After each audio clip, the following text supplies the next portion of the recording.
ማዲሰን ኮሌጅ የምትገባበት የመጀመሪያ ቀን ነው። ከእናቷ ራቼል ጋር ወደ ዶርም ሲገቡ ማዲሰን ዶርሟ እንደለመደችው አይነት የራሷ ክፍል ስላልሰፋና ስላላማራት በጣም ትናደዳለች።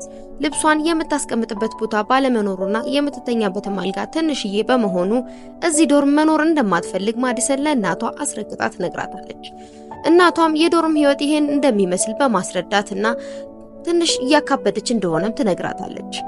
ማዲሰን ግን ከግቢ ውጪ ቤት ተከራይታ መኖር እንደምትፈልግ ትነግራለች።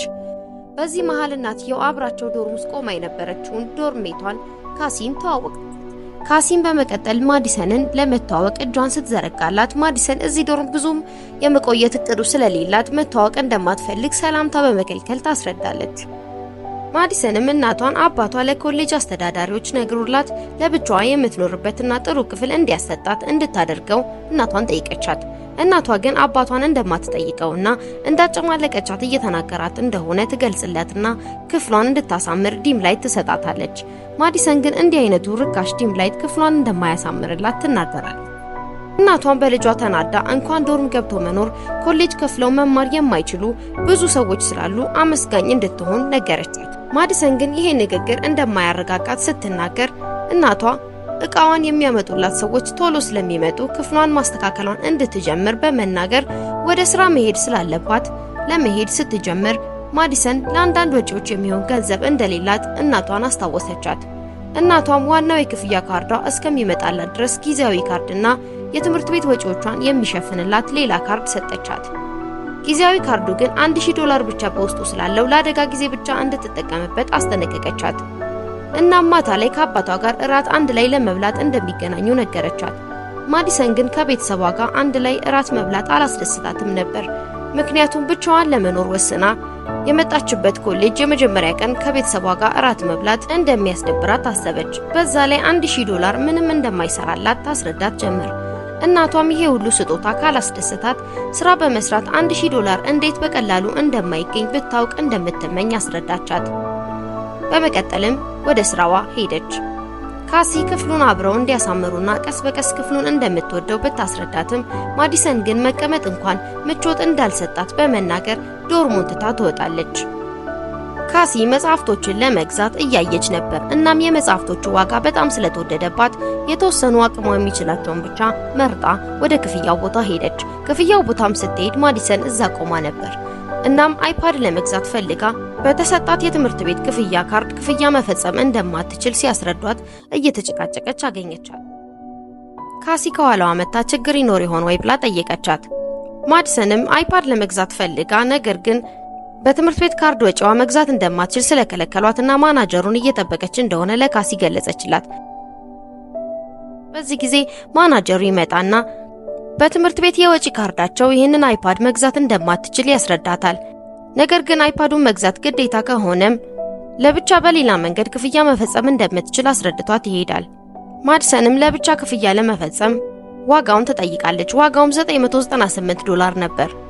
አባቷ ለኢመርጀንሲ ብሎ የሰጣት ሌላኛው ካርድ $1000 ስለነበረው በዛ አይፓዱን ልትገዛ ወስና ሰጠችው። ገንዘብ ተቀባይም ካርዱ በቂ ገንዘብ እንደሌለው አስረድቷት ካርዱን መለሰላት።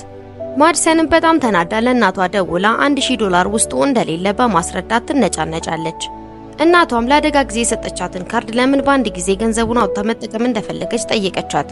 ማዲሰንም አዲስ አይፓድ ፈልጋ እንደሆነ አስረዳቻት። እናቷም ባለፈው ዓመት የገዛችው አይፓድ ስላለ አዲስ መግዛት እንደማያስፈልጋት ብትነግራትም ማዲሰን ግን ይሄንን አዲስ አይፓድ መግዛት እንዳለባት አስረግጣ ነገረቻት። ጭቅጭቃቸውን የሰማው አባትየው ምን ሆነው እንደሆነ እናትየውን ሲጠይቃት የተፈጠረው ነገር አስረድታው $1000 ካርድ ውስጥ ማስገባቱን እንደገና ጠየቀችው።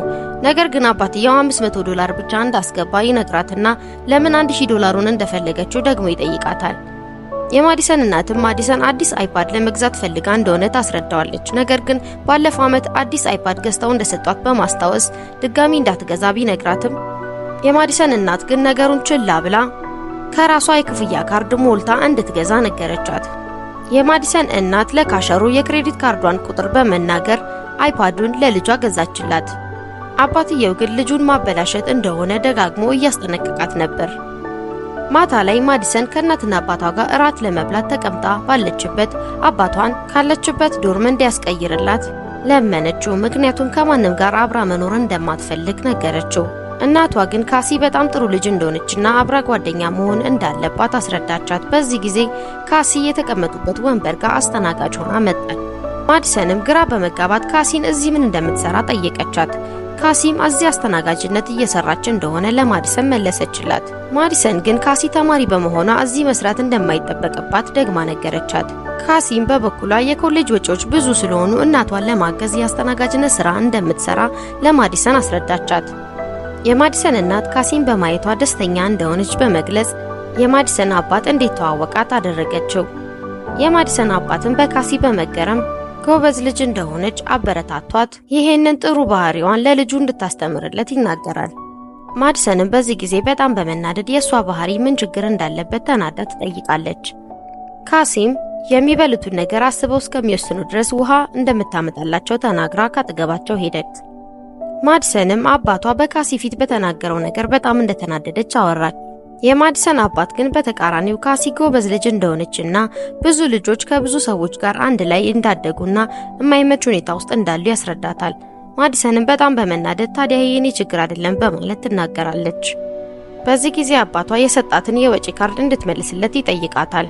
ማዲሰንም ውስጡ ያለውን ገንዘብ ሙሉ በሙሉ ስላጠፋችው እሷ ጋር መቀመጡ ምንም ጥቅም እንደሌለው በማስረዳት ካርዱን ትመልስለታለች። የማዲሰን ወላጆች በጣም በመደንገጥ ተጨማሪ ወጪ ማውጣቷን ይጠይቋታል። ማዲሰንም አይፓድ ከገዛች በኋላ ጫማ እንደገዛች አሳየቻቸው። የማዲሰን ወላጆች ግን $1500 በአንድ ቀን ውስጥ ለወጪ መጨረሷ በጣም አናደዳቸው። ማዲሰን ግን ሀብታሞች ስለሆኑ $1500 በአንድ ቀን ውስጥ ማጥፋት ለምን አካብደው እንደሚነግሯት አልገባትም።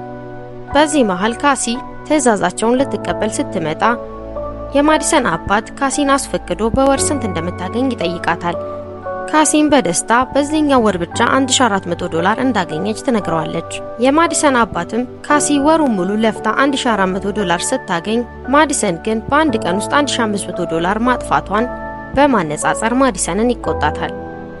ማዲሰን ግን የጥፋተኝነት ስሜት ሊሰማት ቀርቶ ጭራሹኑ ካሲን የደሃ ልጅ ስለሆነች ነው በወር ይሄን ብቻ የምታገኘው በማለት ካሲን ሰደበቻት። ካሲም እያለቀሰች ካጠገባቸው ትሄዳለች።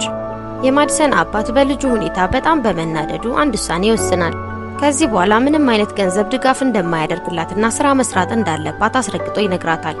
ማዲሰን እናቷ እንድትከራከርላት ብትጠይቃትም እናቷም ግን እስከዛሬ ድረስ ኃላፊነት እንዲሰማት አርጋ እንዳላሳደገቻት በማወቋ ከአባትየው ጋር ተስማምተው ስራ መስራት እንድትጀምር አለበለዚያ ግን የዲዛይነር የሆኑ ቦርሳዎቿንና መኪናዋን እንደሚወስዱባት በማስጠንቀቅ ስራ እንድትሰራ አደረጓት። ማዲሰን ስራ ከጀመረች በኋላ አብዛኛው ተማሪ እንዴት ከስራ ጋር ትምህርቱን እየተማረ እንደሆነ ለመረዳት ጊዜ አልፈጀባትም።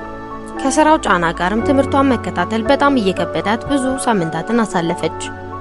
ወሯም ደርሶ ደሞዟን ስትቀበል ምን ያህል ትንሽ እንደሆነ ስታየው የስራ ዋጋና የገንዘብ ዋጋ በትክክል ግልጽ ብሎ ታያት። እናትና አባቷ ከተወሰኑ ጊዜያት በኋላ ሊጎበኟት ሲመጡ ልጃቸው ማዲሰን ሙሉ በሙሉ ተቀይራ አገኛት። ከኮሌጁ ግቢ ውጭም የምትኖርበት ቦታ እንዳገኙላት ሲነግሯት እሷ ግን አሁን እየኖረችበት ያለችው ዶርም እንደተመቻትና እንደወደደችው ትመልስላቸዋለች። በመቀጠልም ብዙ ገንዘቦችን የያዘ የወጪ ካርድ ሲሰጧት ስራ ሰርቶ ገንዘብ ማግኘት ምንኛ ትልቅ ዋጋ እንዳለው እንደተረዳች በማስረዳት ካርዱን ትመልስላቸዋለች። ወላጆቿም ይህን የማዲሰን አዲሱን ባህሪ ማመን አልቻሉም። በጣምም ተደሰቱ። ማዲሰንም የዶርም ጓደኛዋን ካሲንና ወላጆቿን ይህንን ወሳኝ የህይወት ትምህርት እንድትማር ስለረዷት አመስግና ከወላጆቿ ጋር በደስታ አብራቸው ሄደች።